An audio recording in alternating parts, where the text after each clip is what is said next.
কবিগুরু রবীন্দ্রনাথ ঠাকুরের ১৬৪তম জন্মবার্ষিকী। আমার আজকের নিবেদন কবিগুরু রবীন্দ্রনাথ ঠাকুরের লেখা প্রশ্ন।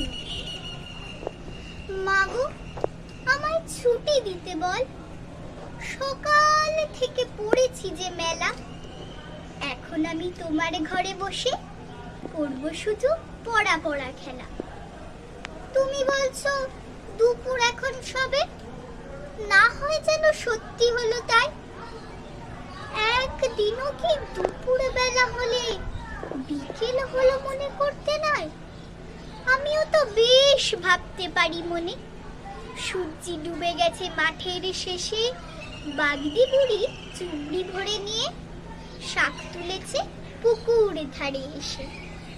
আধার হলো মাদার গাছের তলা, কালি হয়ে এলো দিঘির জল। হাটের থেকে সবাই এলো ফিরে, মাঠের থেকে এলো চাষির দল। মনে কর না উঠলো সাঁঝের তারা, মনে কর না সন্ধে হলো যেন। রাতের বেলা দুপুর যদি হয়, দুপুর বেলা রাত হবে না কেন?